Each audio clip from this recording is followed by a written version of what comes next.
Welcome to Daily English Stories. Every story hides a world. Some inspire, some haunt, some stay forever. Chapter 1.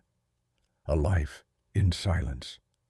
He woke up to the soft hum of the city outside his window, though inside his small apartment there was only stillness.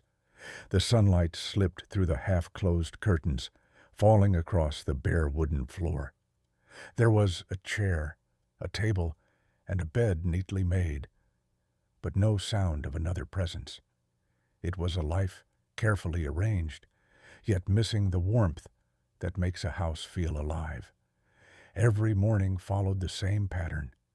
He would stand by the window with a mug of coffee in his hand, watching people rush below, couples laughing as they hurried to work, children pulling at their mothers' hands, delivery boys speeding by on their bicycles. He watched them as though he were standing behind glass, part of a world that moved while he remained still. The room smelled faintly of old books and instant coffee.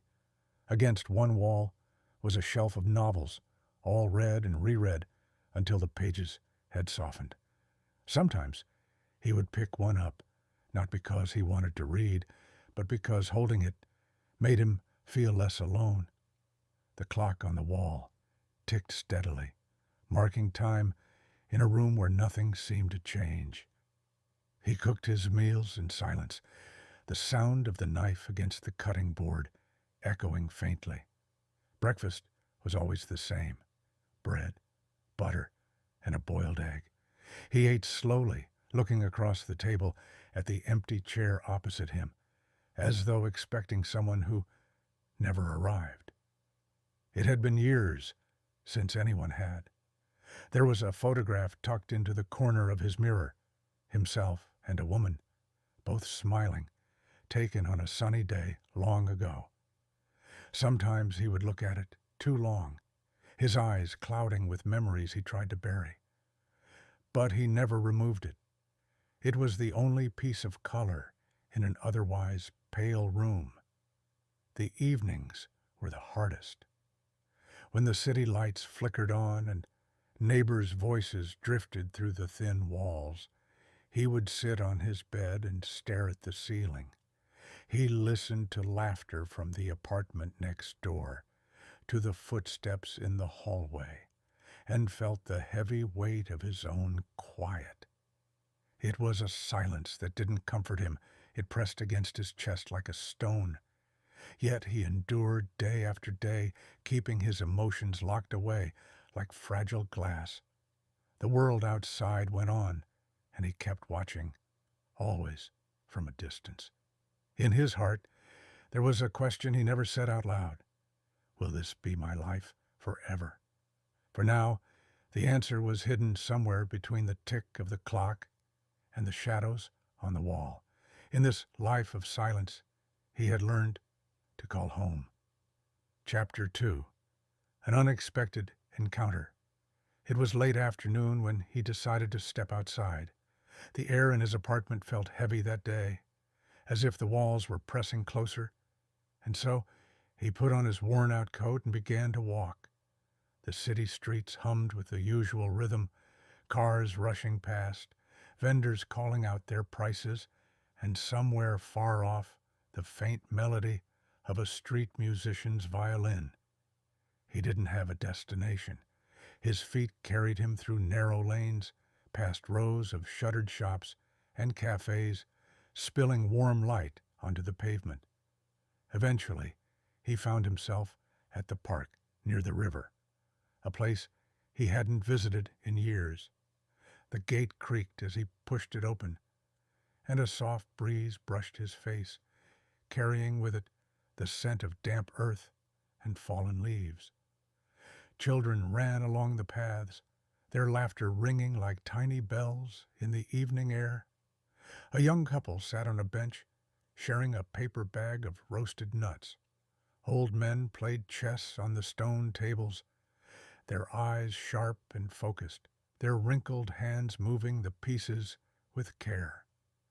He walked slowly, his eyes tracing every detail as though he had stepped into a painting.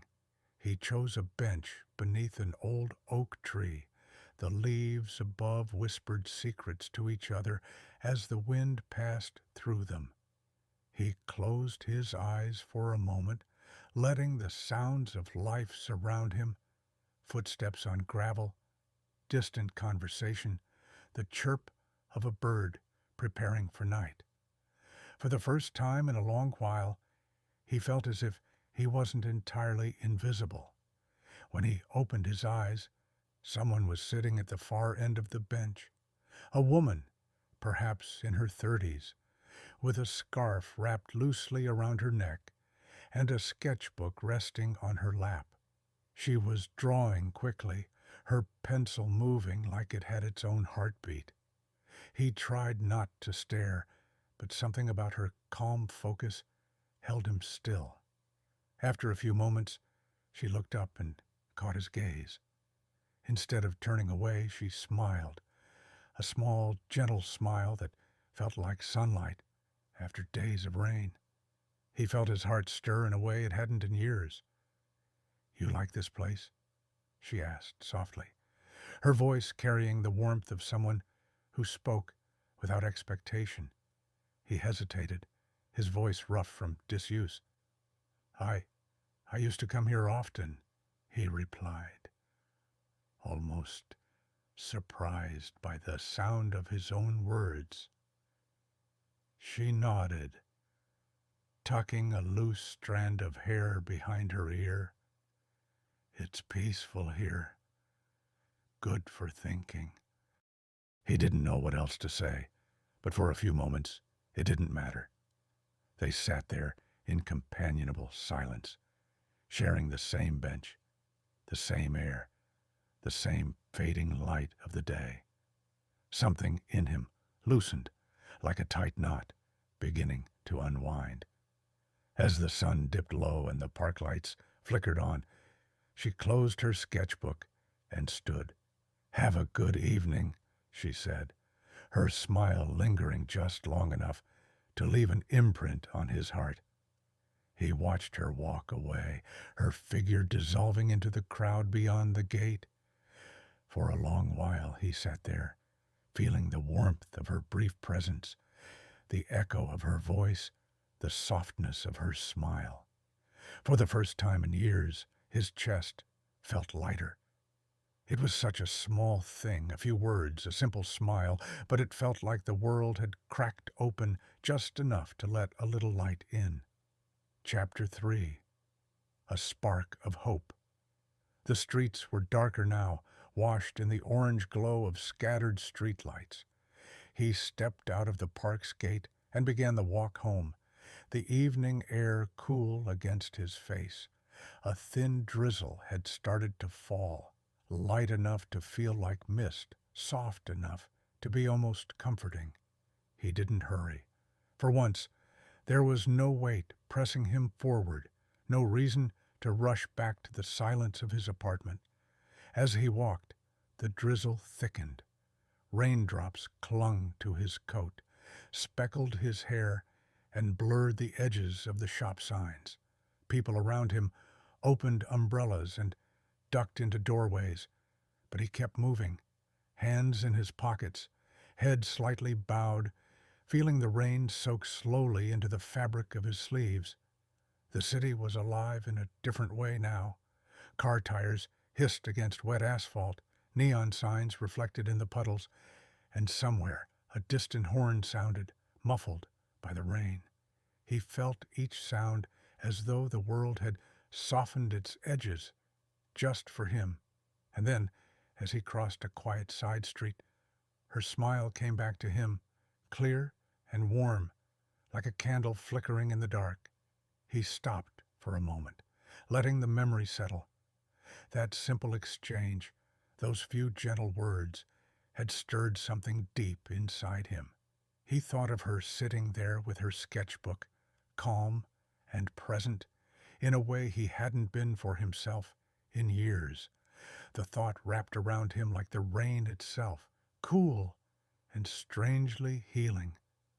Maybe he thought. Maybe life isn't finished with me yet. The idea was so unexpected that he laughed under his breath, a quiet sound lost to the rhythm of falling rain. He felt foolish for it, but he didn't care. His steps slowed as he lifted his face to the sky, letting the raindrops touch his skin without resistance. The cold water felt alive, real, grounding. His mind wandered as he walked. What if he returned to the park tomorrow? What if he spoke more next time? Asked her name? Told her something about himself? The questions filled him with a strange, unfamiliar energy. Like doors he hadn't noticed before were suddenly standing open in his mind. For so long, he had lived as though each day was already written, a loop of routines that never changed. But now, as the rain dripped from his hair and the city lights blurred into soft halos, he felt the shape of something new forming inside him. A small spark, fragile but undeniable, lit up a corner of his heart. By the time he reached his apartment building, his coat was drenched and his shoes left wet prints on the stairs. But he didn't mind. He climbed the steps slowly, still thinking of that smile, still feeling the rain on his skin, still carrying that spark like a secret. Inside his room, the silence greeted him, as always, but it felt different now. Less like a cage, more like a place waiting to be filled. He set his wet coat aside and stood by the window, watching the rain streak down the glass. Somewhere in the distance, he thought he heard laughter, and without realizing it, a faint smile touched his lips. For the first time in years, he felt alive. And though the room remained as quiet as ever, something inside him had shifted. There was hope now, delicate and small, but glowing softly like a light in the dark.